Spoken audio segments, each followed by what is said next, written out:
And welcome to another episode of the UFO Show here on the Area 51 Sports Network. I'm Adam, and as always, Andy's on the other side here. Once again, if you are new to betting, make sure to head over to area51sportsnetwork.com/betting. There, you'll see a link to bet99.com. If you click on that link, you can get up to $600 as an initial deposit bonus, depending on how much you put into the site. So make sure to check that out. And also, we do have a Betting 101 video up on the Area 51 Sports Network if you are looking to get into betting. So, Andy, how are you doing today? I'm doing well. I'm not thrilled with all the rain here, but otherwise doing pretty good. How about you? I'm good. I think it's the most wind that we've had in like 60 years. I saw that today. So that's never fun. So if you hear some howling, it's even though my windows are closed, you can clearly hear it through my windows. Loud. Yeah. Now I know that the Canucks season is a little bit behind, but I'm just going to do a quick self promotion here because I want to see if Andy can get this right. So tomorrow I have an article coming out that talks about the top 5 games in the Canucks season.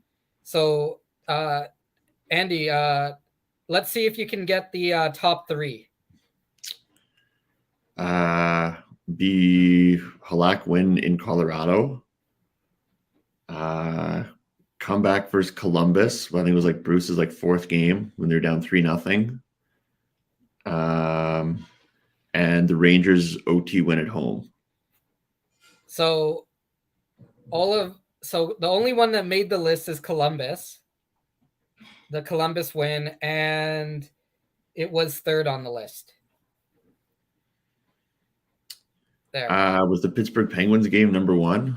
No, the Pittsburgh Penguins game was number 5 because, as I've told people, even though it was not a good game, in the end, it turned out to be a good game for the organization. Exactly. Yeah. Exactly. I don't know what's number 1 then. I have no idea. So number 1 was a franchise first, but you'll have to tune in, I guess, tomorrow to see what it was. That's why they call a tease. Yes, exactly. And I can tell you one of the Black Skate games made it in there for sure. So why don't we jump here into a seamless transition into NHL betting here? We got 4 games on tap tonight. Also, just to promote a little bit, if you are in Vancouver, they are doing a live Vancast tonight from 7 to 7:30. They're calling it a playoff watch party live. So, if you want to hear Drance and Harmon Dial talk hockey tonight, that should be interesting to watch. That's always a fun one to watch. Watching all the people freak out at Drance for, telling the truth. Yeah, exactly. Tune in, I guess. Tune in. Yeah. And also make sure to check out all of the covers that we have, whether it be Andy's show, Cap Space Wins Cup. I know that over on Point Shot, Josh and Bill talked about the draft lottery. For us on the third line, we are talking some WHL playoffs, and we're trying to get some draft prospects. So make sure to check that out. And then, of course, you know, the variety of shows that we also have on the Area 51 network. So make sure to check those out. Yeah, so we'll jump right in here to NHL betting. So we're going to start with what the Bet99 calls their big boost. So the first big boost is Mitch Marner over 1.5 points plus a Leafs win. It got boosted from plus 205 to plus 265. So first we have to deal with, do you think the Leafs are going to win tonight? No. Then we'll deal with Marner's points. So game 6 in Tampa Bay, Leafs up 3-2. Are they going to have their first playoff win in almost 2 decades, or playoff series win in almost 2 decades tonight? I don't think so. You know, if you look at history, I don't think Tampa's lost back-to-back playoff games since before their first cup, like 2.5 years ago. Not only that, it's in Tampa Bay. And Vasilevsky is probably the best goalie in the world. I just don't see how Toronto goes to Tampa and wins this game. Yeah, and it's something like, isn't Vasilevsky like 16-0 in games after a loss in the playoffs or something ridiculous like that? Yeah, it's something like that. Yeah, he's like, he's better than, he's the best goalie, and when his team has just lost the game. So I don't know if betting on betting against Vasilevsky is a good idea. Yeah, exactly. So the second big boost is the Edmonton Oilers, and that is McDavid and Draisaitl to score at least 1 goal each. That's boosted from plus 325 to plus 385. This series is like bizarre. I actually think that LA is going to take the series tonight, but I wouldn't bet. That one is an interesting bet because even if LA wins, I could still see it very much happening. Yeah, I agree. I think McDavid and Draisaitl will show up tonight in a big way for Edmonton, but I also think that LA is going to win. So yeah, I'd probably make that bet, and then just expect that the Oilers still lose. So let's talk a little bit about that game. Yeah, LA is at plus 116, Edmonton's at minus 137. So there is a little bit of value on LA winning. But I am a little bit surprised LA at home with the chance to wrap up the series is the underdog. I know Edmonton, they do have McDavid and Draisaitl, but like Jonathan Quick looks like, 2012 Jonathan Quick right now. And Mike Smith looks like Mike Smith always looks. He has good games where he's unstoppable, and then he has games where he throws it completely up the middle of the ice and the other team capitalizes. Yeah, I agree. I think, a big factor in this series has been Danault and Kopitar. Really been able to slow down the Oilers and Kings, McDavid and Draisaitl for the Oilers. I just don't see, the depth on Edmonton to overcome that. I mean, I know Cassian scored a goal last game. Barrie has a few points, but let's be honest, Edmonton is only as good as those two players. And even though we just said that they'll probably both get a goal tonight, do you win with 2 goals on the road? Most likely not, especially like you said, when you have Mike Smith and net. So I'm all over LA. I really like their team. And I just, honestly, I'm kind of here for the chaos too when the Oilers get bounced, and we'll see what McDavid does because it's going to be hilarious. Well, you watched the press conference after the last game where McDavid talks about how if you score 4 goals, you should win. And obviously the Oilers lost. So it's like, what type of, people can read into all those type of comments they want. Is it a shot at, Mike Smith? Is it a shot at the team defense? Is it a shot at the team? Like, who knows what that is a shot of? Who it's a shot at? Yeah, I don't even know if it's a shot at anybody, but kind of just the truth, right? Like when you score that much in the playoffs, you should win, especially against LA, who's, not exactly the Florida Panthers in terms of goal scoring, right? They're one of the lower scoring teams. I think they are the lowest scoring team in the playoffs. Like, when you get that many goals at home, that should be enough to win. So I don't know if he was taking a shot at anybody or if he was just saying, this is what it is. And you kind of would apply to any sort of scenario. You know what I mean? Yeah, I'm just like I said, I'm excited to see what the Oilers do because their big move was let's bring in Duncan Keith and hope that he can play like 2000 what 10 10? Duncan Keith or Yeah. whatever it is. Yeah, which usually when you're 38, 37 years old, you're not going to play the same as when you were 29. I don't know. It depends who you ask on Twitter, I guess. Yeah. Many And they're people also going to decided. be missing Darnell Nurse after he Zidane was it Philip Deneau in front of the net? Yes. Yeah. Yep. And then on top of that, you got the hottest goal scorer in the NHL right now, Troy Stetcher, just on the other side. So, yeah, it's not looking good for the Oilers for sure.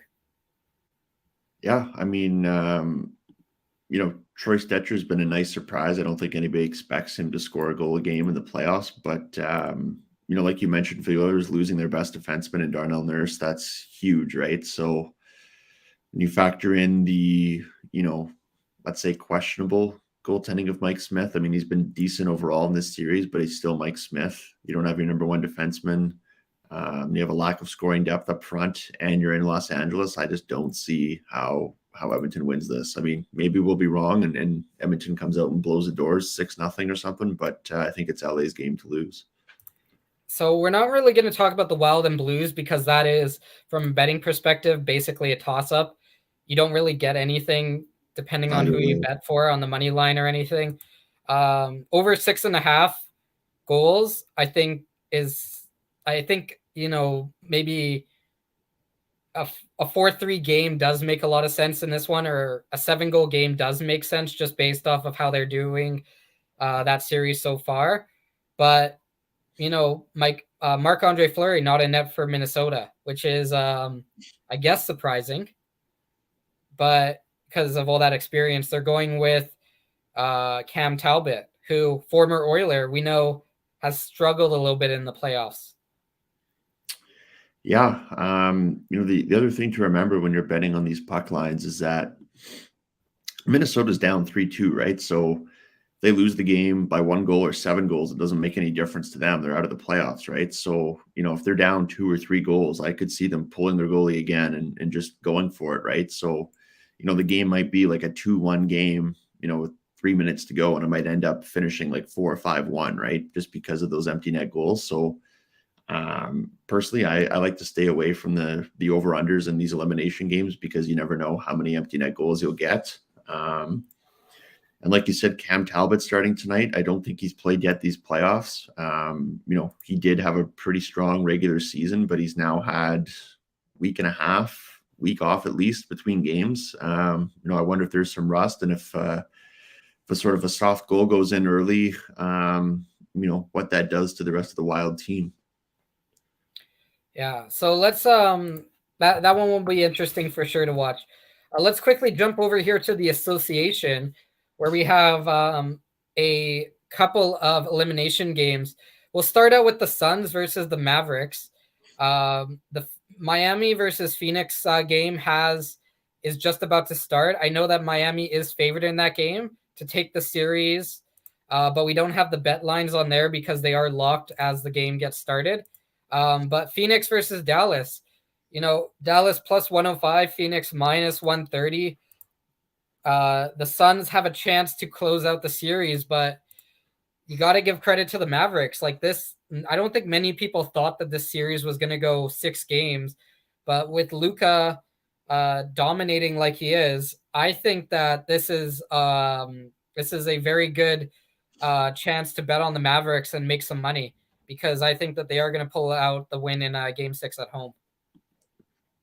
Yeah, I mean, I've been wrong consistently the entire NBA playoffs on what I think is going to happen. So I'll defer to you on this one because chances are, even if I say something, it's going to be wrong. Look, Dallas is kind of like the Edmonton Oilers. Like, you have McDavid and Luka, but you don't really have like a strong team around them. Yes, they have Draisaitl, but like the overall team construction, like one player can't win a game in hockey, but one player can win a game in basketball. And so it's an interesting dynamic watching Luka because he is right now, in my mind, the best player in the world in the playoffs. He's one of the only players outside. I think it's him and Ja Morant in my mind that can lead a team, to a championship here. I know Ja Morant is injured at the moment. Like, Miami, they've got a strong base.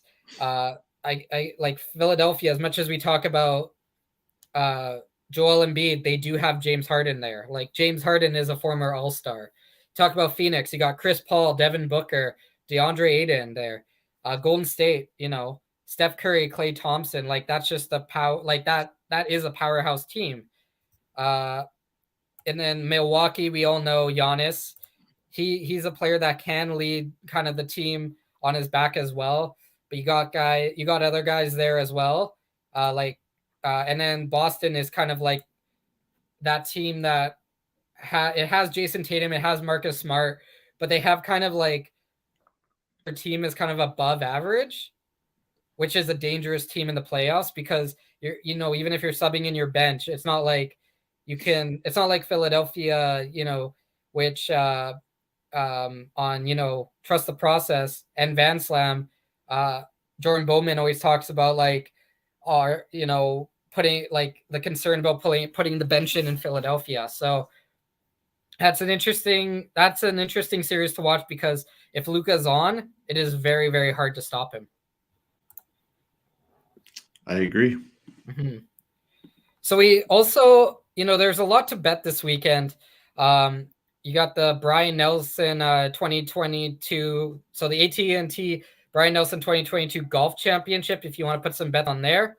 They got some good bets. Like if you think that Dustin Johnson is going to win that tournament, they have plus 1,500 on him, or Dustin Johnson and Justin Thomas. Yes, very similar names.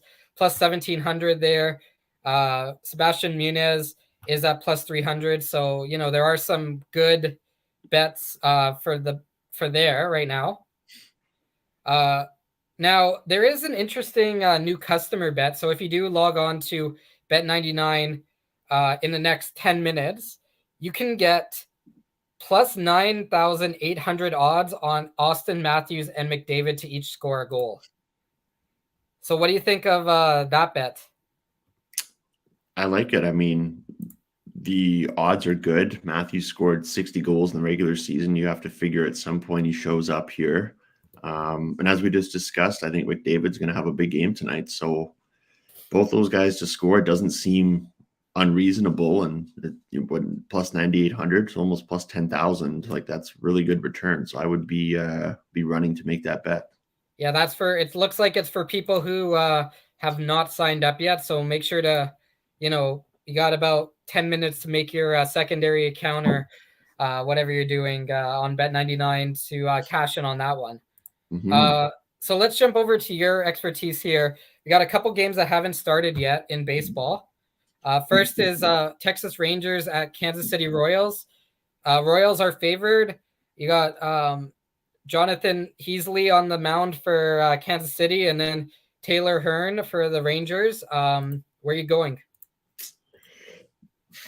Probably Texas here. I mean, neither one of these teams are really that great. Texas is at home, which, baseball, there's not really any sort of a home crowd advantage. Other than, I guess, getting to bat last in the ninth inning, you can kind of, plan your strategy if you need 1 or 2 runs to win the game. So I like Texas here. I mean, I don't see enough value in taking the Royals at plus 115. So I'd be on Texas for minus 135. Yankees at White Sox. So Dylan Cease on the mound for the White Sox. Luis Gil on the mound for the Yankees. Plus 135 favored the Yankees on the road. Yeah, so this one's interesting because the Yankees are probably the best team so far this year in Major League Baseball. White Sox have a really strong team as well. Luis Gil is, if it's not his first career start, it's one of his first 2. He's up for the Yankees because of some injuries and some, pitchers not quite stretched out yet. So one thing to watch here with the Yankees is how long Gill can go in this game. Does he do 4 or 5 innings? I don't see him getting much further than the 5th.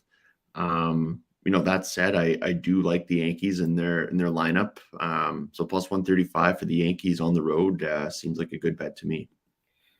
So Phillies on the road in LA to face the Dodgers. We got Tyler Anderson on the mound for the Dodgers. Zach Wheeler on the mound for the Phillies. Dodgers at minus 140, Phillies at plus 120. Yeah, I like the Dodgers. I think, I just said the Yankees are the best team. I think on paper, the Dodgers have the best roster. They're at home.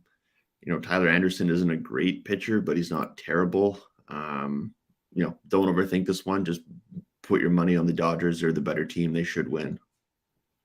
So jumping ahead to tomorrow for some starts, we got Blue Jays at the Rays. Blue Jays are minus 125 with Kevin Gausman on the mound projected, and then Drew Rasmussen on the mound for Rays at plus 105. Yeah, I kind of like the Rays in this game. I mean, Gosman's been fairly good for the Blue Jays. The Blue Jays are just having seems like one of these slumps right now where they have lots of base running errors. Their bats can't quite seem to figure it out the same day as their pitching staff. The Rays are always good with their bullpen, and they're always find ways to win. So getting the Rays plus 105 at home, that seems like a good pick for me. Okay, and then we have the Chicago Cubs and the Arizona Diamondbacks. Arizona's going with Zach Davis on the mound. Chicago Cubs are going with Drew Smyly, plus 105 for the Cubs, minus 125 for Arizona. Drew Smyly is an interesting guy. He's played on 5 teams in the last 4 years. And then, he had that break between 2016 and 2019.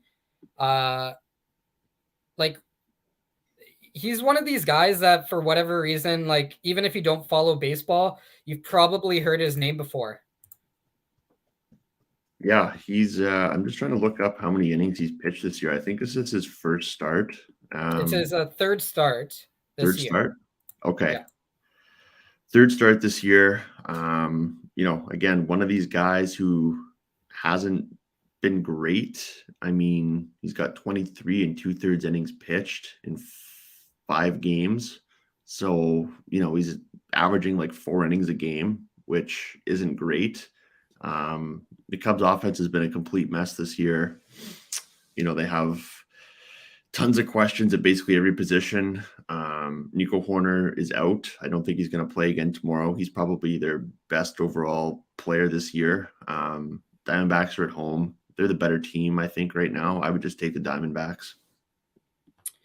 And then we'll end off with the Mariners and New York Mets. Marco Gonzalez versus Max Scherzer. So a battle of the aces. I would say Marco Gonzalez is probably the ace over Robbie Ray, but I know people will disagree with me. Plus 185 for the Mariners in New York. Yeah, if I'm not mistaken, I haven't checked in a few days, but I think the Mets have the best record in baseball right now. Max Scherzer is, a Hall of Famer. He's still arguably one of the best pitchers in the league this year. Mets have a deep team. They have a good bullpen. Max Scherzer is probably going to go 7 or 8 innings. I don't really like the value at minus 225. So maybe if you want to, sort of make a value play here, you can take the Mariners at plus 185 and just hope that, one of those games where when you play 162, you don't always come out on top if you're the Mets. But if I had to pick a winner, I'd say the New York Mets should win this one. Yeah, I think the Mets, they were for a while there, they were one of 2 teams that never have or hadn't lost a series, and it was them and the Blue Jays for a while. So yeah, the New York Mets, but isn't this very this is normal usually? The Mets do very well at the beginning of the season, and then something happens, Noah Syndergaard goes down with injury. I know he's not on the Mets anymore. Something happens, and then all of a sudden they finish 10 games out of the playoffs. Yeah. Or they make the playoffs and implode in the playoffs, right? Yeah. So, that's the thing about baseball, right? Is like I said, you play 162 games, every team wins 60 games, every team loses 60 games. And then you got the other, 42 42, 43, whatever is left over to kind of determine if you're a good team or not. So, Marco Gonzalez is a decent enough pitcher that he could give the Mets lineup some trouble. Yeah, I mean, if you wanted to make a value play, I don't hate the Mariners at plus 185. Like I said, I think the Mets should win, but plus 185 isn't, those are odds, but at least worth putting a little sprinkle on. Hey, they always have the 2015 NLCS where they swept the Chicago Cubs before getting, I would say, demolished by the Royals. There was a couple close games, but they allowed 7